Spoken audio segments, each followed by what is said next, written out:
Hey, welcome you all to my Facebook page, to my YouTube page, YouTube, Facebook. You know what I'm talking about, right? All right, guys. Today, not really some issues, but I think this is an ongoing, long going, big going issue that we are going to talk about, and this is actually the we're in the United Kingdom of Great Britain. We understand the history. We understand how when it was before it was a United Kingdom, before when it was the islands, when it was just tribal, when it, and the power that it took to become this great and powerful nation that conquers the entire world. You know, we understand when it went to Jamaica. We know Christopher Columbus. They said discovered or rediscovered Jamaica, and it was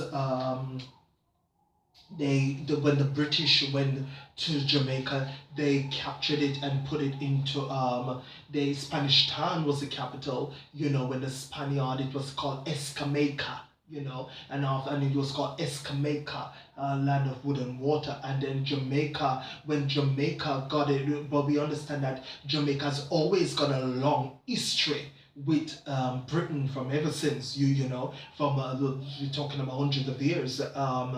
Port Royal. Port Royal now. Port Royal is a port. You know, when you leave the Norman Manley Airport and you're gonna see a nice port. That is Port Royal. Port Royal was the center of the world. Now history. You can check your history. There was two cities. Port Royal is one of the first city that was the richest and wickedest city on earth, and that was in Jamaica. All the ports that were from all the golds, and when they captured it, it would come to Port Royal and they would make distribution there. That was the port that all the British and the rich and the famous, and we're talking about a lot of years, you know, that is history. We go back, and as I said, when they took it from the Spaniards and they named it, they took Escamaica, which was called Escamaica, and they renamed it to Jamaica and made Kingston the capital, and that's when they were looking for port, and Port Royal they discovered and they captured that and used it.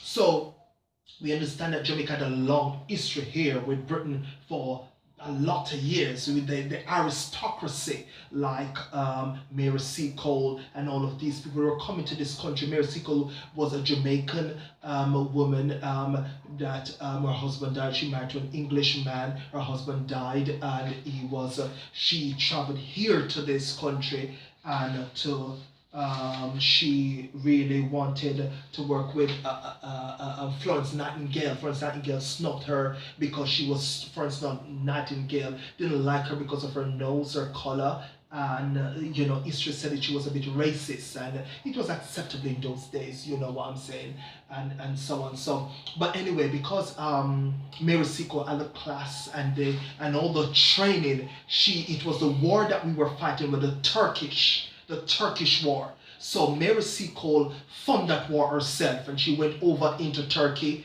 and she supported the men, and they actually loved her. You know, I was told that she was friend with Queen Victoria.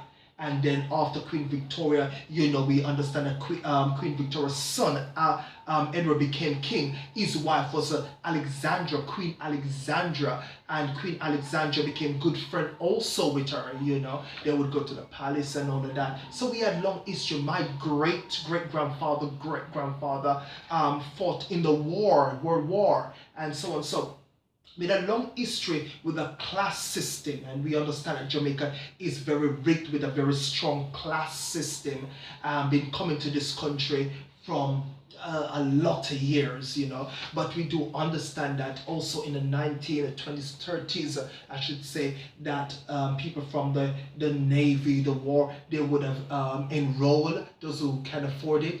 But we do also know that in the 50s, after the war is completely finished and Britain needed help and support, they sent for the Jamaicans, and not only Jamaicans, but Jamaican as an open call, and that was when we had on the class. We had the skilled people and the upper club were always coming here to this country, always it is a tradition that all the prime ministers from Jamaica were educated at Oxford and Cambridge. So Jamaica have got a very strong system in class and sophistication and cuteness and all the mannerism and all the of the class system in Jamaica. It is run like that. So being posh in Jamaica is never a big deal. They don't have a problem with that, neither are they offensive by that, because it is something that is just second nature really, and they admire if somebody is posh, and then try to support and help is never ever an issue with them. But I would like to, the purpose for this video really is actually to point out the history, not really the history, but just a fraction. I'm just giving you a fraction. We haven't got time or space, right, to fill up a video that won't be long and boring to tell you about the true history and all, and the relationships between this country and Jamaica. The island is not even a country, as it is an island, a small island, but it got so much impact in the world of whether it's be coffee, whether it be sports, whether it be education, whether it be entertainment. Jamaica has always be up there, and we salute it, and we would like to encourage, Jamaicans in this country that people have got a different history. People, as I said, came in from the 60s, 50s, 60s. You got the first generation, the second generation, then you got even some came from to the 70s, 80s, 90s, and people are still coming, and I don't think there's a problem with that. But what I would like to encourage people is that to know your history, to understand the history, that you're not you're not eating crumbs, you're not a beggar, you're not be proud of Jamaica, be upstand from where you are from, and also live a life of ambition. You know what I'm trying to say, of ambition. Be educated, and we're in this country. We need to achieve something. Stay out of the crime and things that will put people down. And I know that you're going to say people from first, second. It doesn't really matter. Your heritage is from that country. I would like to encourage. Now, I support all nations, you'll be very idiotic if you will ever say Sean is a racist, because I love everybody. My black people may say, oh, Sean may love white people more, but I do love everybody,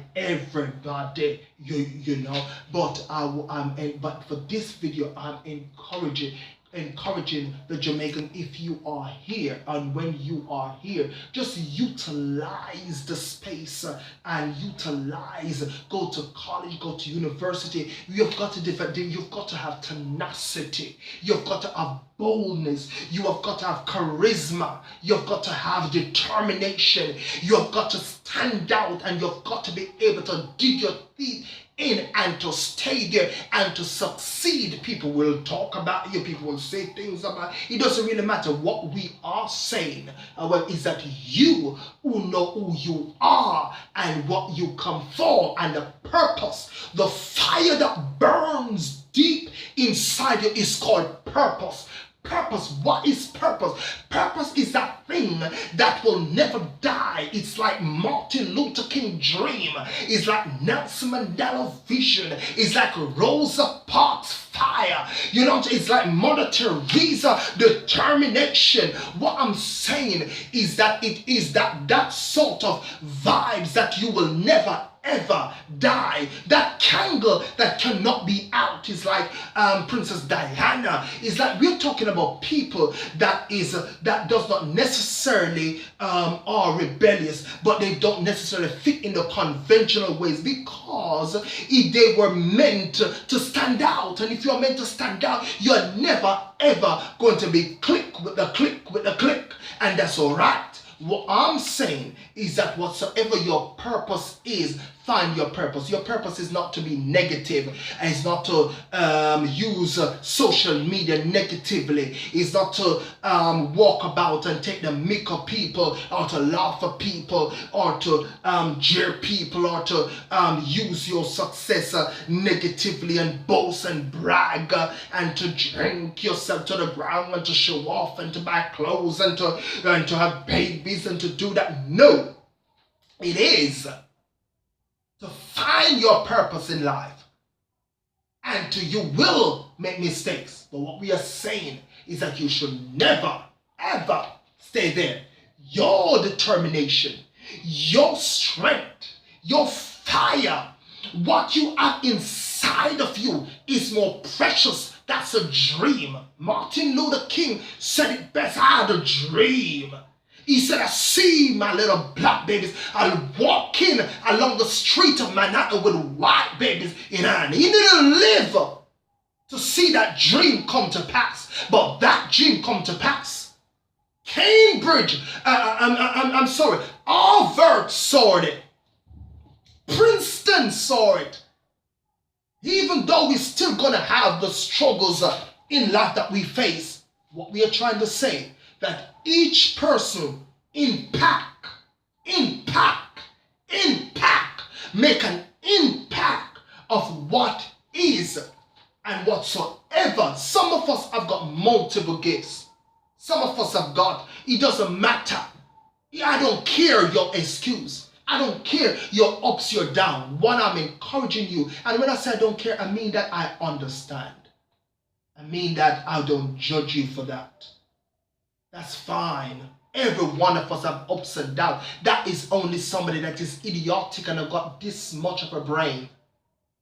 What we are trying to say is that you should never give up. Don't let that fire down out. Stand. Be courageous. Never ever quiver. Stand up, because when you think not, when the time you are about to give in, that's the time you are going to push out and accomplish it. I would say to you that I'm not out of words. I can go on, but you just haven't got time. So I would say to you, Jamaican in this country, be courageous, be ambitious, be victorious, be determined, and never give up. God bless you.